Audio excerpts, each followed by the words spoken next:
Today on the podcast, I'm joined by Crissy, a mom who is really passionate about getting outside with her girls and letting them learn through play. Crissy says, I've always believed that getting outside is one of the most powerful tools for mental health. What started as daily walks with my dog turned into a practice that's grounded me through every season of life. Now it's something I share with my girls, exploring, slowing down, and finding joy in the simple moments outdoors. She talks about how there is so many labels these days about risky play, sensory play, child-led play, but really it's all play and how important it is. She has a background in childhood education, and so she kind of shares from that perspective of the importance of letting kids have a space to go and play and try hard things. It's a really freeing conversation and just a great reminder to let kids be kids, create a space for them to try hard things, and it really doesn't need to be complicated. We just need to find a little space outside and see what happens. So listen along with us. It's a really inspiring conversation today. Welcome to Let's Go Outside, a podcast bringing moms together to chat about the raw, unfiltered reality of doing the exploring we love after having kids. No matter your comfort level of adventuring with the little ones, this is a space to have honest conversations about the real struggles of getting out the door with the kiddos. I'm Danica, a mama living in a small mountain town who's totally obsessed with healthy food and taking my kids outside every single day. I professionally guided backpacking trips in the Canadian Rockies, and I'm certified as a Leave No Trace instructor. On the show, you'll hear real experiences from other moms, plus tips on gear, trail snacks, and the best practices in the wilderness. Whether it's hiking, camping, backpacking, skiing, or traveling the world you want to do more of, this is your place to learn, find encouragement, and strip away any comparison. Come embrace both motherhood and the outdoors. Stick around. This is your place. Welcome to the Outdoor Mom Club.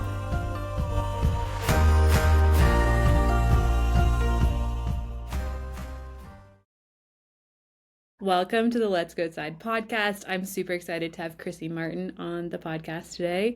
She is a local mom and a friend, and I have just admired how she gets outside every day with her kids and does really cool stuff. So she's always sharing that. I wanted her to come on and share about that. So welcome, Crissy. Thank you. I'm so happy to be here. Yes. Tell us, for everyone listening, more about yourself, how you got started in going outside regularly and how that became part of your life. Yeah, so being outside has always been a part of my life, and what that's looked like has been so different in every season of life, whether it was like living in a major city and my only form of transportation was walking and exploring, or scuba diving the Caribbean for 9 months, living in Australia. I've done just so much traveling and have had so many adventures. What brought me to this season of adventure, I'd say, was as soon as we got married, life got pretty challenging and my husband got sick. We couldn't have kids and we couldn't travel just because of what was going on. And I got a dog, and this dog was full on intact male working dog. And I had to get outside with him every single day. And it's not like leash walks. We're talking adventuring for hours. And then I've kind of transferred that lifestyle as soon as I was able to then have children. And then they came along for that adventure. And that's what we've been doing ever since. That's really cool. Did you live in the city when you got the dog at first? Mm-hmm.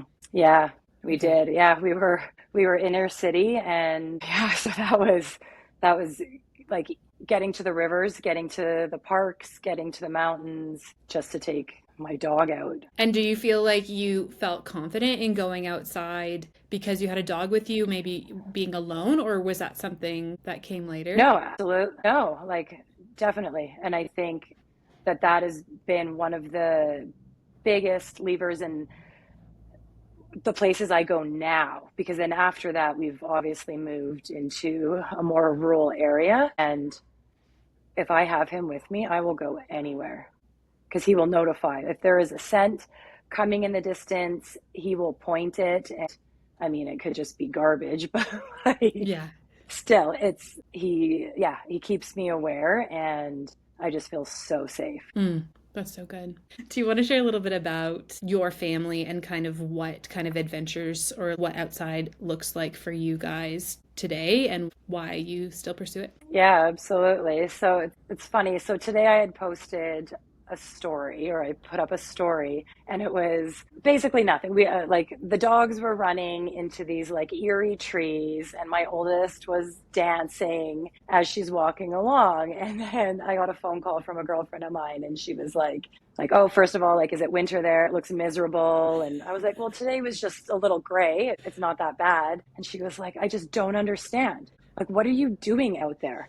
You're in like the creepiest place I've ever seen. Like, your child's dancing as she's like walking through these trees, that something could like jump out and attack her. And I'm like, yeah, I don't know. I don't know what we're doing out there, but this is just what we do every single day. And we find these places, and as soon as the kids get out of the car, this is what they do. The dogs go and they do their thing, and then the kids go and do their thing. And they are happy and playing, and yeah, this is our everyday. This is our life. Love that. And Yeah. tell us, Crissy, you have some background in the education world. Yes, I do. Yeah. So, well, I had studied like abnormal child development, and then I got into education.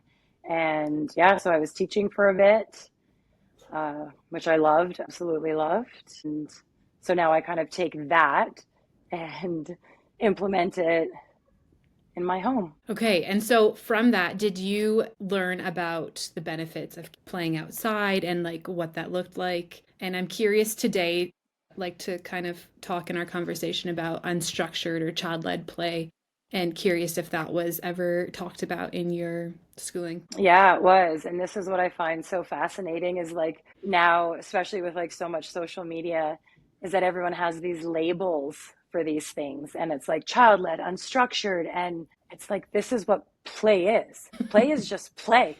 Like we don't like, there is no adult interaction, their interruption or guidance when a child is playing. Like it's the kids. The kids are going off of their curiosity, they're working through what it is they need to work through, their imaginations. Like that's just play. That's like that's what I had learned when I was studying, that play is play, and adults can observe. Adults can then maybe help with the environment at a later point, but when a child is playing, you let them play.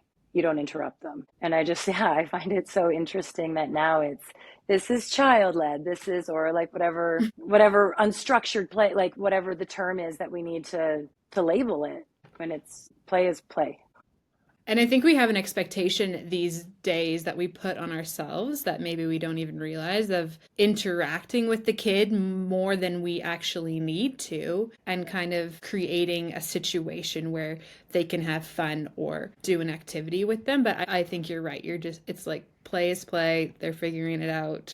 And it's so important. Yeah, definitely. And then when you get them into schools or like programming and stuff, and then I feel that there's that added pressure for people facilitating this, that they need to intervene, they need to help set up or help guide them along the way, when really it's all child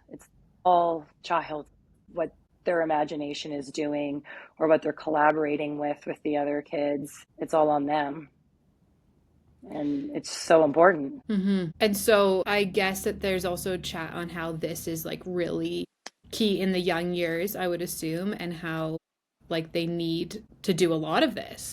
Is that what you ran into also? Versus, like you said, sitting in classrooms and having a lot of structure. Yeah, and like a really fun fact is that all mammals play. Like it is documented, every single mammal plays, and a lot of, like, if you look at chimps, they do risky play as well, right? So it's part of evolution, it's part of development, and so there must be something much greater behind the importance behind play, mm-hmm. and how it is so important for development. Mm-hmm. That's so good. I feel like when I'm in that bliss spot with my kids is when they relax and open themselves up to that play. When we're all outside together and we kind of have that freedom of like, there's no walls around me. Like I think there's something even more about play outside, I guess is what I'm trying to say. And when I step back and I'm not interfering and they go for it and they're climbing on logs and looking under rocks. And I think we all know that feeling when they reach it. And it's a good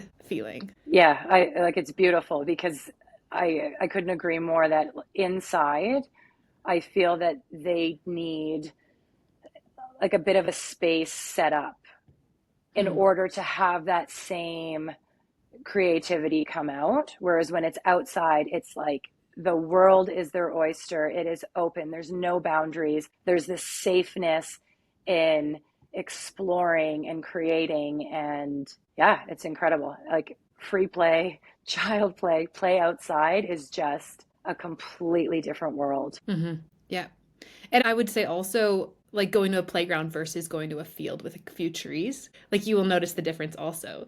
I mean, my kids love a playground, but I do feel like there's just something different about it where it sparks imagination. They are stoked. I don't know. There's more meltdowns at a playground. Is it just me or is that a thing? No, it is a thing. And it reminds me, there's this city park in Calgary that we would venture off to, and they would leave the park because it was like it was a kind of like a walking path and then lined by trees, and then they would follow the trees and go to the water and like go find the geese or whatever wildlife. And I was like, why did we come to the park? Like, what was the point of this? Because now we're just back where like you're in the trees. Okay.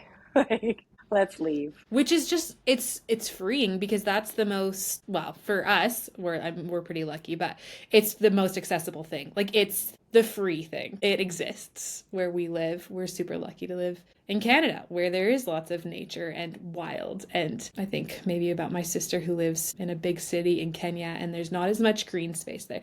When I was in Kenya, you had to pay to get to any nature. And they were like, no, you need to come back. We found the right places to go now to take you. But I just feel so lucky. And I just, yeah, it's good that it's accessible and it's free. So, yeah. So from a young age, did you always take the girls outside and let them roam? Or has it always been a part of your life to go? I mean, you did say you went with the dogs, but through the winter, did you do it? And yeah, did it become a daily part of your routine even when they were little? Yeah. So, I mean, walks started when 6 days old, dead of winter. I learned all about the layers and then the carrier and then wrapping and then putting in the coat. And so, yeah, just a few days old and we started walking. And then I'd probably say as soon as she was sitting, so we would like get to a river and I'd put her down. She was eating rocks, dirt, exploring, and it has been since the beginning of time for these two little girls. Yes. That's so good. I love that. And I think it's so good when we can incorporate it right from the beginning and it feels just like you can't live without it at this point. Yeah, that's exactly it. I know. I am the type of person where I like am itching to go outside and do some adventure, where my husband is more of like, I could stay inside for 3 days and be fine. And like, I don't need to go outside. And I am like, it is calling me. I don't have a dog, but like, I need to get out there. I'm going crazy. And like, that's where we can reset. And yeah, it's just like, I'm so happy that that's a part of my life. Yeah, I can relate. Would you share some examples of what you do outside with your kids? And I mean, I know play is play and we just we let them go for it, but you sometimes have some awesome things that you've shared on social media. I know you've done like shaving cream with color in it, or the other day you did leaves and they collected leaves and some books, but I think people would love to hear some examples of like what it looks like for you. Yeah, so like I love this because I've carried a bag, and in this bag, it's either in the chariot or in the car, and it's got the same things like shovels, watering cans, like an ice cube tray. And I've added maybe like a few new items because they've been destroyed. But this same bag has been traveling with us for like 6.5 years. And it is incredible. It's just this go-to of items that can be used in so many different ways. And of course, we're just so fortunate that when we do go out, there's usually a lake, a creek, so we can exploring and playing looks so different because we have like so many elements of nature. Mm-hmm. But sometimes just because of, I think, like my kindergarten background and preschool background, during seasons, yes, I'll pull from books and then I'll pull activities from those books. Yes, like you had mentioned, such as leaves and collecting leaves and then creating art. And I just feel like this is just like a fun, even though it is somewhat adult led, but they do get to go play and do what they want. So it's like, go collect as many items from nature as you can. And yeah, they'll go and find their buckets and they'll fill it up, and then we'll either do it there, and we've done land art where they just like create something or a story just on the rocks or the ground or where we are, or we'll like take some of these items home and we'll glue it and create and make stories or just make art out of what we've collected. And of course, yes, sensory. I'm so big on sensory. And I know it's like so cringe for so many people. They're like, just bring your kids outside. But I'm like, we do. And we're outside all the time. But it's sometimes nice too. Yeah, get like a little bucket of water, put some shaving cream, throw some sticks and pine cones in there, and they'll entertain themselves. And the things that they think up and create is just like, it's incredible. And then they're playing, right? Mm-hmm. Totally. Okay, two thoughts I had. Anything else in that bag that you want to share about? I'm sure people would like to know if there's anything else listed in that bag. And secondly, I was just going to note, like, I love that the kids probably, like, your girls know now, like, oh, I'm going to go collect these things and I'm going to take them home and I'm going to make a craft. I'm assuming my son is very much like, this is a treasure and we're always on a treasure hunt. And like, that is always happening every day that we go outside. And it's super cool that they learn that. And then they're just, I don't know, they're engrossed and excited about that. Yeah. And then you find it in their pockets in the washing machine. And you're just like, why didn't I check all these rocks? And yeah, and it's like, yeah, it's just, I love how special these little things are to them. But to circle back to the bag, two things that have been replaced and will forever live on is a spray bottle and like it's almost like a dollar store ketchup bottle. Okay. So it's like you just squeeze it, and so they open it up and they'll fill it with water, they'll fill it with rocks, mud, whatever, but they love it. And sometimes we'll put food coloring in it for the snow, and then they'll want to squirt it in the snow. But like those two items, and of course I just feel like it comes down to water play, have been like, we have gifted these things at birthdays because they just get used. They love spray bottles. And I think that's a theme in our conversation, is you bringing up water, like how special and like how many things can come out of playing by water and with water. I think if someone needs some creativity or some new inspiration, it's like, I think we all know that as moms too, but it's a good reminder to be like, snow, bathtub, lake, river, creek, like. Yeah. So but that brings it on. I feel like some people are really fearful though, especially the river. I've had a lot of people concerned reach out to me and like they should be in life jackets and, but like we assess the situation. And if it's this crazy flowing river, then yeah, we're not going in it. We will play by it. And of course, I'm always watching them. I'm not running to the other side or anything, but yeah, it's been really interesting to hear how many people are just really nervous around water. Yeah. Free play. We just drop them off at the creek and then we wander away, get a latte. Yeah. That's actually what it looks like. I know, but we don't share that. No, I think we're kind of, it's drilled into us going to the pool, or like I was a lifeguard for 6 years.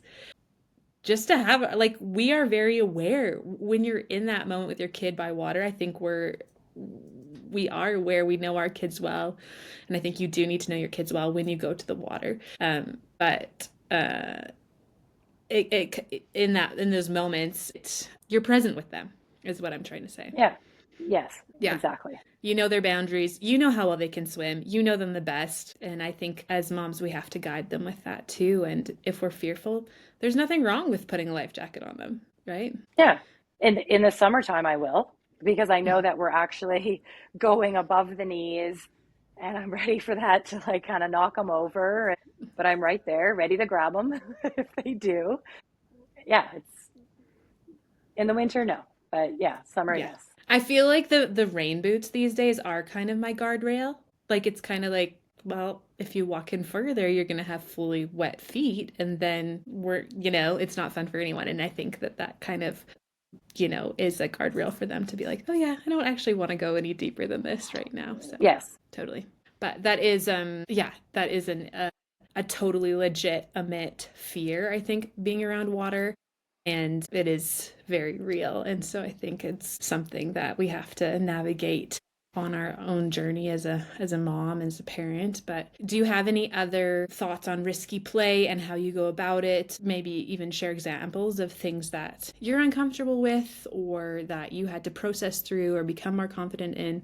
Do you have any words of wisdom? I do. I feel like it's another one of those things that risky play doesn't define. It's not dangerous play necessarily. It's healthy, experimental play. And there's this like stigma, like risky play means like, yeah, that there's like the possibility of falling down and like breaking your head open. And I think it's really interesting because I know my husband and I he doesn't necessarily support what I allow to happen, but I highlight that they have never been seriously hurt outside doing what we're doing, but they have been hurt on a playground. They have fallen and hit those metal poles as going down. And it's just so interesting to me that, yeah, that this label behind risky play, which is just so natural for cognitive and gross motor and just development as a whole. And yeah, there's like people are more nervous about that than they are about these metal structures that sometimes make no sense. So for me, the level of trust is I absolutely trust them. It's just for me, what would maybe pull them back ever would be that if they were actually being dangerous and if we were in a situation or could be in a situation, then that I would not be in control of. Which meaning, are they going to fall in between these rocks and get stuck and then I'm not going to be able to get them out? Which I feel that I trust my kids enough to know that they know their bodies and they know what they're somewhat capable of. And so a slip, a broken arm, that's fine. I'm fine with that. I'm totally fine. As long as we're in proximity and not completely out of service, that I can like get them to the hospital. Does that sound terrible? I think that's the way that you build more skills. Yeah. I was hanging out with a friend a while back, and her daughter, who's I think 3 years old, climbed the tree and then is hanging off the branch, and she's swinging on the branch, and she's probably like 1.5 feet from the ground. And her mom says to her, like, no, you actually have to come down by yourself, or else you're not allowed to climb the tree. Like, I'm not coming over there to help you. You need to realize that if you get yourself into this situation, you need to get yourself out. And I think that might not be the case. We can't say that about absolutely everything, but I think in a safe situation, when we're present with them, we see what's going on. We know you're going to be safe. It's 1.5 feet, and that like you might fall poorly, but you're also going to learn how to do it the right way.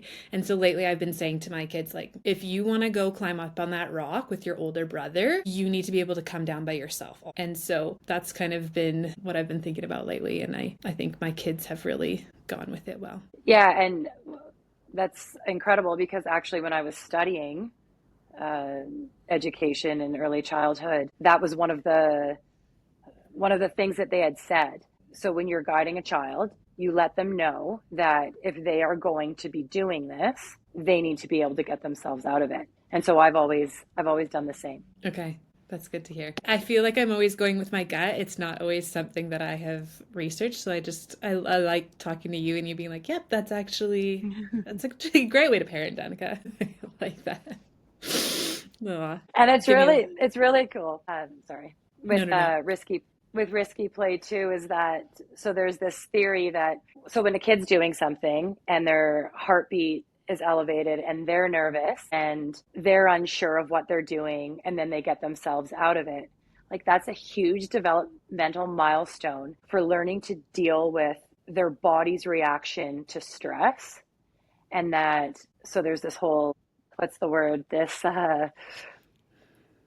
don't know what it's called. It would be like, I guess they've been doing studies now trying to understand why kids are so anxious, why there's so much anxiety that's appearing now in childhood and adolescence. And so then, of course, there comes the theory of there's been this huge gap of what play looks like, and parents, the helicopter parent, and not allowing children to have those feelings. And so when children don't actually have those feelings, they don't know how to bring it into real life.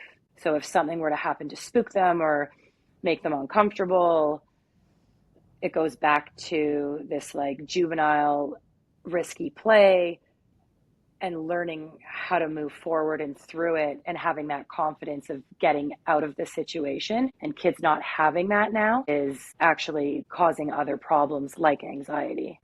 Wow. That's crazy. And that right there just shares like why we need to keep creating these safe situations for our kids to grow and try these hard things. Yeah. Yeah, totally. My friend also just posted a reel, Shannon, of Restless Crusade, of her kids climbing on all these different big rocks and kind of being like, does this freak you out? How do you feel about this? And she said pretty much, this looks scary and this looks like a lot, but we've been doing this since they were really, really little. And so I think that is something that us as outdoor moms want to cultivate in our kids. These opportunities where they can try hard things in safe environments from when they're really little and let them get scratched or break an arm if they need to. They will heal and become stronger and be able to deal with more anxiety later on, like you're saying. Yeah. Okay.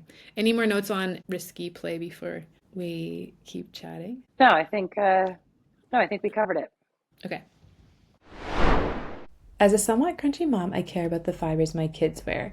I haven't switched everything over yet, but the one material I am always looking for is merino wool. It comes from sheep and it's processed into fabric that's naturally quick drying, breathable, and temperature regulating.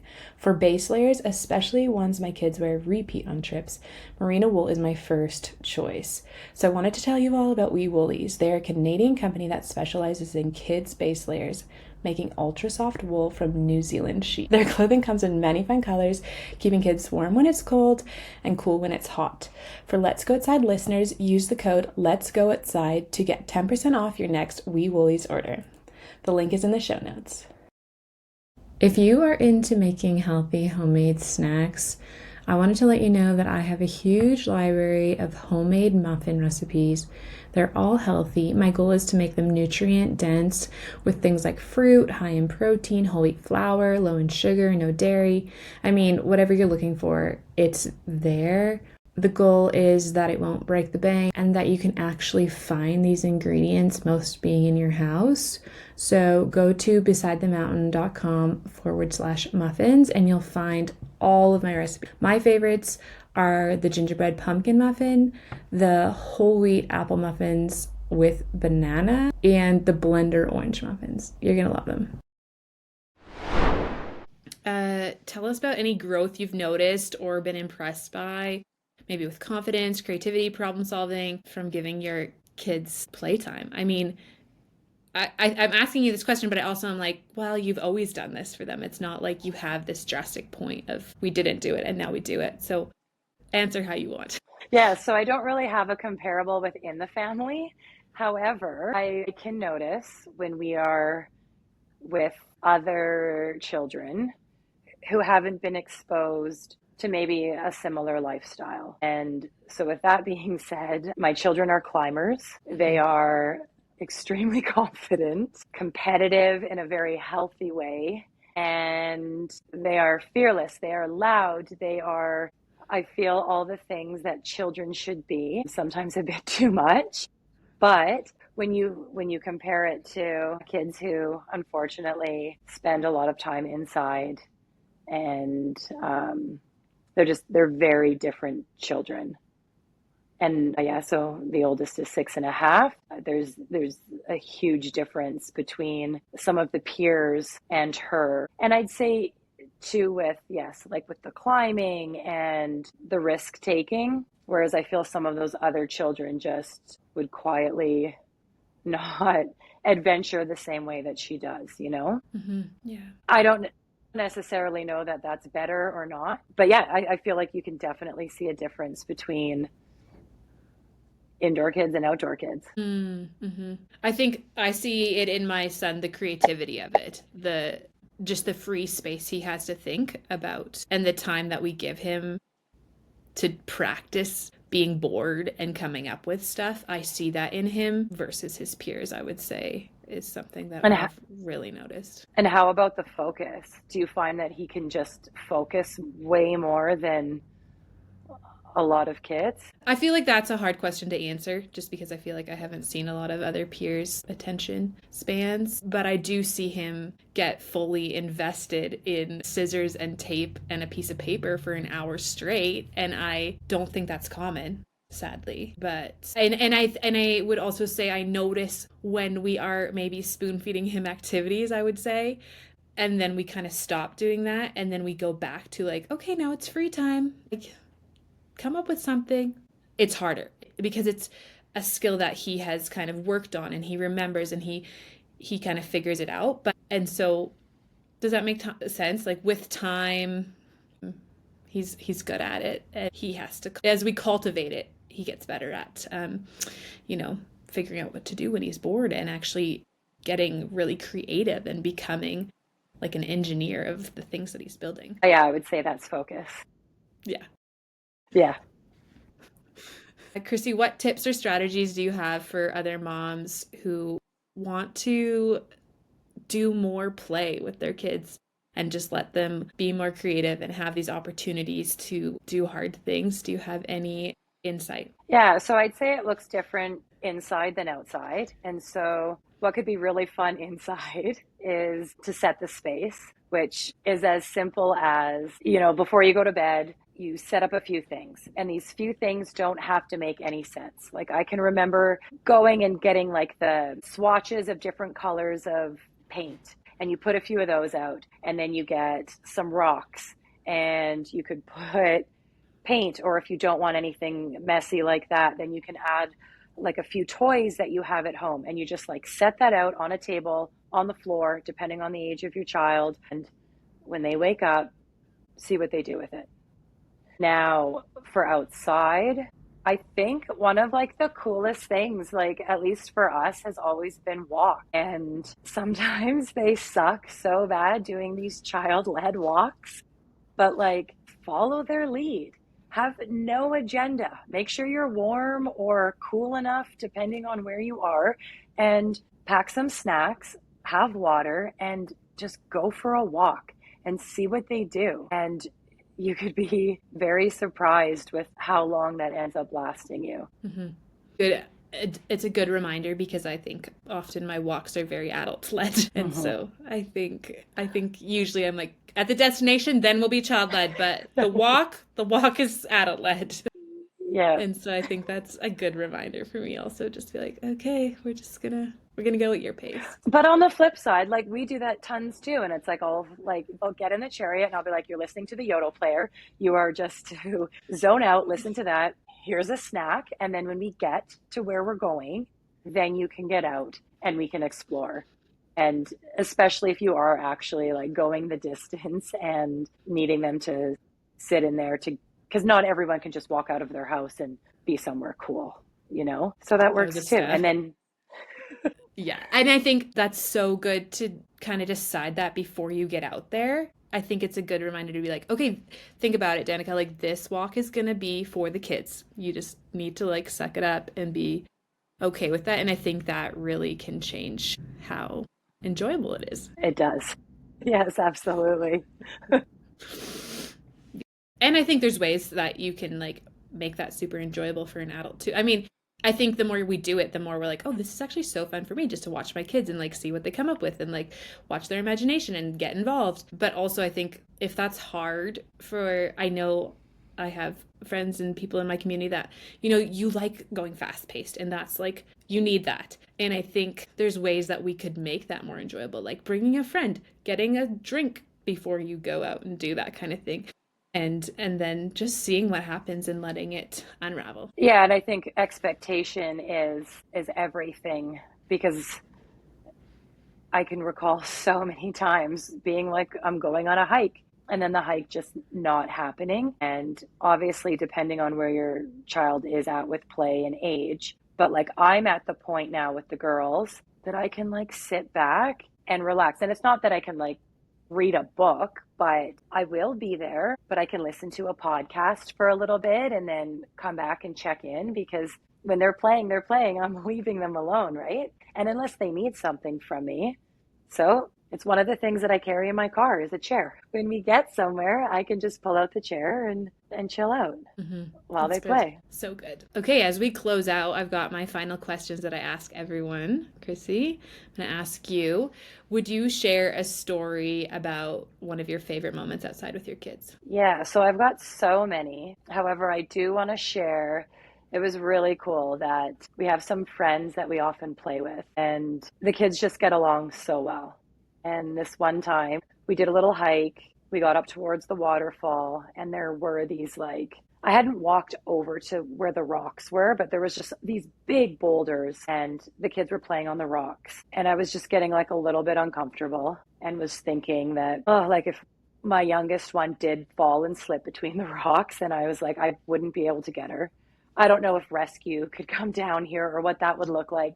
So I was probably just like squawking a little bit, being like, come back, like don't go that far. And the friend I was with, and she just was like, hey, like, what's your comfort zone right now? And she was like, you tell me how far you want to allow the kids, and I will make sure that my kids don't go any further than that. And that for me was just this like huge moment of support, and like, I still think about this, and that I was like, yeah, I want to hang out with you. I want to be with you and your kids, because you're making this like just safe for everybody. And that support, I think, is so important, especially if you're just newly trying to venture out. And it would be so hard to be with someone who was like bouldering or like rock climbing, and you're like, oh my gosh, like I'm not comfortable with this. And then for her just to, like, I'm sure she was totally comfortable. She didn't care. She didn't think her kids were going to fall in the rocks, but she just supported me. And I just thought that was incredible. Absolutely incredible. That's such a beautiful story.